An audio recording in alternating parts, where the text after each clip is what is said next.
Oke, selamat siang para sedulur YouTube. Ketemu lagi dengan saya Agung Wijanarko. Oke, para sedulur, seperti biasa di siang hari ini saya pengen ngajak para sedulur-sedulur saya, sobat-sobat saya, teman-teman saya yang sudah subscribe dan join di kanal YouTube saya ini untuk ngobrol seputaran berita terbaru sepak bola, seputaran informasi terbaru sepak bola.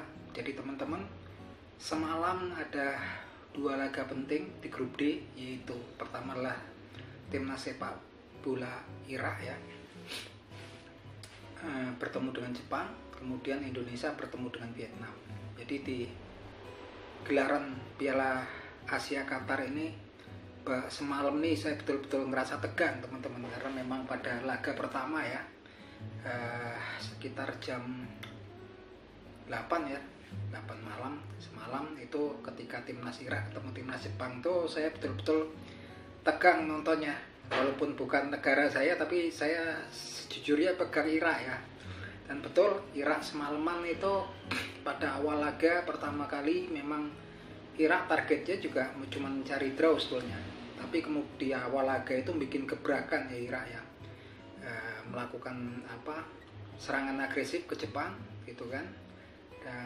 Yang memang pemain-pemain Irak ini memang bagus ya di wingernya ya. Ini yang perlu diperhatikan.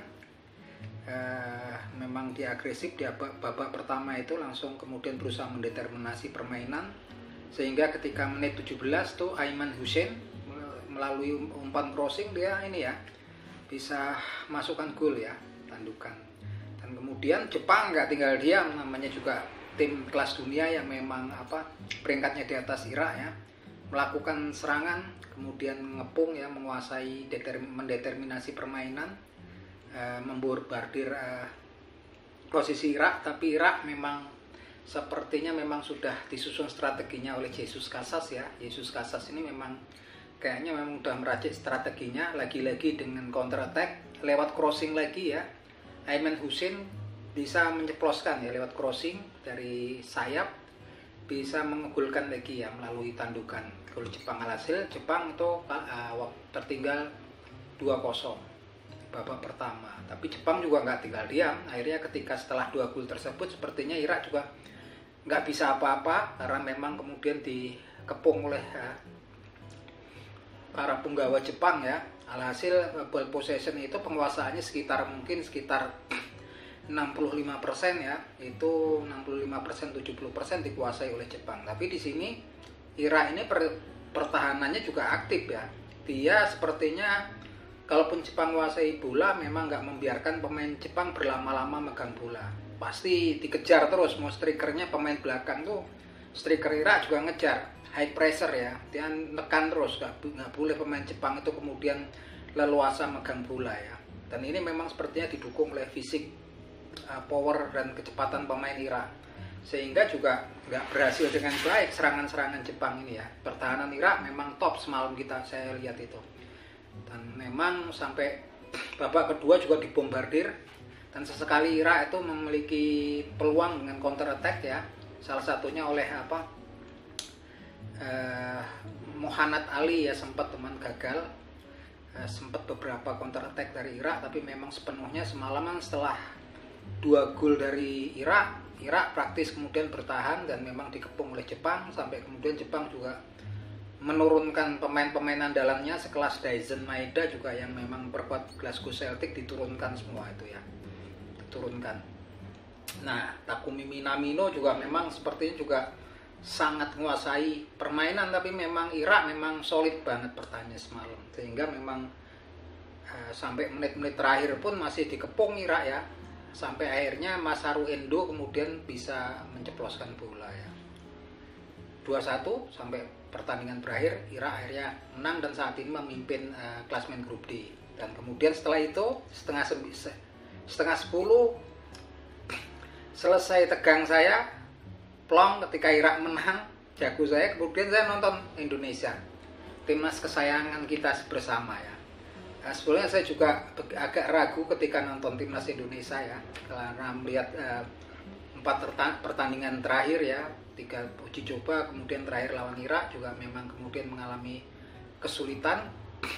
Agak ragu saya juga nggak tega gitu kalau kemudian dibom kalah dari Vietnam, tapi memang karena memang saya supporter fanatik daripada timnas merah putih ya, mau nggak mau saya nonton gitu kan.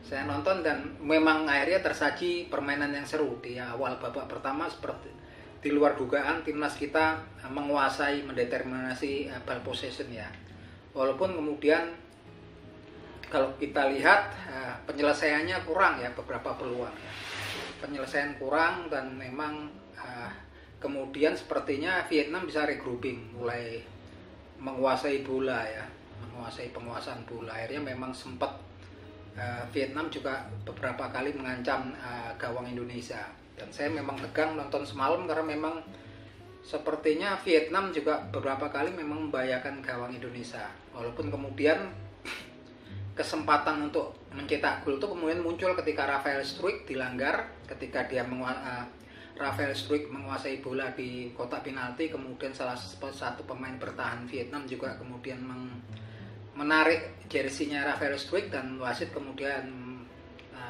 menunjuk titik putih penalti yang akhirnya diselesaikan dengan baik oleh kapten timnas Indonesia, yaitu Asnawi Mangku Alam. Dan setelah itu permainan memang berlangsung seru ya, walaupun kemudian di situ kita lihat terakhir itu timnas Vietnam cuma bermain dengan 10 orang karena salah satu pemain Vietnam yang kemudian protes mendapatkan kartu merah gitu kan. Tapi Vietnam rupanya malah tambah beringas ya di sini ya, walaupun dia memang kurang satu pemain ya. Di sini kita lihat sempat permainan keras sampai kemudian Jordi Ahmad juga terjadi benturan sikutan dari pemain Vietnam sampai kemudian mengucurkan darah ya, di perdarahan dari hidungnya sampai kemudian ditarik keluar dan diganti.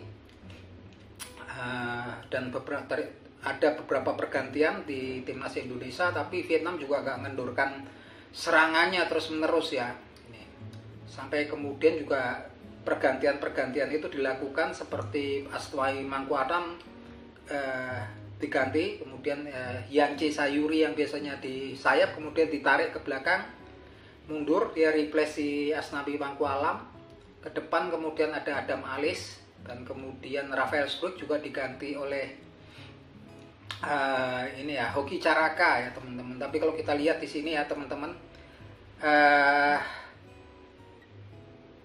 ini striker kita ini agak kurang sepertinya. Artinya memang kalau kita lihat timpang karena kemudian di lini belakang bertahan habis-habisan di situ. Justin Hubner, kemudian beberapa pemain bertahan seperti lini tengah kayak Ivar Jenner bekerja keras, tapi kemudian di depan ini tumpul. Sayang sekali penyelesaiannya kurang gitu Hoki Caraka. Dan kalau kita lihat juga performa terakhir, kalau kita lihat itu Egy Maulana Fikri, kalau saya lihat juga beberapa kali memang sempat kehilangan bola ya di babak pertama, sering kehilangan bola, dan itu sangat merugikan untuk pola penyerangan Indonesia, delay gitu kan. Nah ini tampak ya agak timpang di bagian depan, cuman memang yang bagus memang ada Marcelino Ferdinand tuh masuk ya, permainannya juga lumayan. Tapi kalau kita lihat memang timpang, lini depan agak kurang, kalau lini belakang kemudian lini tengah bekerja keras, ada Ivar Jenner, Justin Hubner, kemudian ada Jordi Ahmad kerja keras habis-habisan. Penyelesaian di lini depan kurang, artinya memang koreksi. Saya pikir memang nanti secepatnya, karena memang di kualifikasi Piala Dunia timnas kita memang masih mempunyai peluang gitu kan. Saya berharap banyak ini Bapak Erick Thohir dan jajaran elit PSSI agar segera dengan cepat, jangan sampai blunder ini untuk mendatangkan pemain sekelas Ragnar Rohakmangun, kemudian Tom Haye, dan kalau bisa Ilyas Alhab dan beberapa pemain untuk pemain tengah. Dan saya berharap satu striker lagi lah ya gitu kan. Cuman Rafael Struijk, kalau striker yang masih kita punya ini Hoki Caraka kan muda, terus sepertinya masih pengalamannya masih perlu banyak pengalaman lagi. Dan nanti di laga kualifikasi Piala Dunia lawan kita lagi itu Irak ya. Irak di home nanti di Indonesia, kita akan menjamu Irak. Kita udah 2 kali nih kalah sama Irak, 5-1, kemudian kemarin kalah ya 3-1. Kalau kemudian nggak ada datang pemain-pemain tengah yang kuat, ini bahaya sekali Irak ya. Apalagi kalau kita lihat gol-gol Irak dari Jepang nih ya, Aiman Hussein ini hasilnya dari crossing dari winger. Artinya kita harus punya, memang fullback kita memang udah ada Sandy Walsh, kemudian Sean Patinama ini kuat, tapi kita juga butuh winger yang bagus ya, sehingga kemudian strikernya mendapatkan umpan-umpan silang yang dimanja daripada winger kiri dan kanan. Di kanan udah ada Yanchi Sayuri, itu bagus banget. Tinggal yang kiri kita ini ya. Yang kiri memang kurang kita punya cuman yang memang betul-betul memiliki naluri penetrasi yang bagus, dribble bola yang bagus, kontrol bola yang bagus, itu yang punya itu Ragnar Oratmangun dan Ilyas Salhab kalau saya lihat ya. Dan untuk striker saya berharap timnas Indonesia nambah deh. Satu lagi naturalisasi, kalau kita lihat ada Andi Zakiri itu. Posturnya oke, postur Eropa, tingginya di atas 185, sekitar 187 cm. Dia siap untuk membela timnas Indonesia. Kalau bergerak cepat, kita punya satu striker lagi. Artinya memang saya yakin masih asa kita, harapan kita di kualifikasi Piala Dunia memang besar. Dan ini penampilan semalam ya, memang kemudian menjawab ya keraguan ataupun kritik-kritik dari para kritikus yang mencerca, yang banyak mengkritisi, selalu mengeluarkan statement negatif tentang timnas kita. Suka nggak suka, permainannya baik atau buruk, apapun taktiknya, Coach Sintayong sudah dipercaya oleh PSSI untuk memikul beban untuk memajukan timnas kita ya, meningkatkan performa timnas kita di dunia internasional. Kita harus dukung apapun itu. Dan saya berharap memang target realistisnya adalah kualifikasi Piala Dunia. Karena memang kalau di Piala Asia, lawan selanjutnya adalah Jepang. Potensi kemenangan tetap ada, tapi kemungkinannya kecil ya untuk kemudian lolos ke babak 16 besar, walaupun kita tetap berharap banyak. Dan saya berharap acung jempol semalam untuk para pemain Indonesia yang sudah berjuang habis-habisan. Ada Jordi Amat yang performanya baik, yang dulu-dulu dari beberapa pertandingan belakangan sering blunder, semalam bagus. Justin Hubner bagus banget, Ivar Jenner juga bagus. Ini kemudian Yanchi Sayuri keren ketika mengganti Asnawi Mangkualam ya sebagai fullback kanan ya. Itu tampilannya keren. Nilainya 7. Kemudian Rafael Struijk juga bagus ya. Bisa menahan bola di kotak penalti sehingga memancing pemain-pemain lawan melakukan pelanggaran. Dan saya berharap memang target yang paling realistis adalah lolos di kualifikasi Piala Dunia. Dan itu kita masih punya harapan ya. Dan kalau cuman dengan squad yang sekarang kayaknya ketemu Irak lagi susah ya. Karena kita 2 kali udah digunduli sama Irak, dan lihat performa terakhir Irak lawan Jepang itu kayaknya susah. Dan saya berharap ini pergerakan cepat ya, pemain-pemain yang naluri menyerang juga striker. Kalau kita lihat semalam memang lini depan kita kurang tajam ya. Baik dari striker ataupun wingernya kurang, strikernya ini kurang. Artinya memang kita masih butuh speed resolution ya. Jalan keluar cepat yaitu naturalisasi. Terlepas dari itu, saya acung jempol dan ini memberikan jawaban untuk para kritikus yang selalu memberikan komen miring tentang kepemimpinan Sintayong dan juga tentang timnas sepak bola Indonesia. Oke, itu teman-teman, semoga ulasan ini menghibur teman-teman. Salam seduluran dari saya, Agung Wijanarko dari Yogyakarta. Yuk, matur nuwun.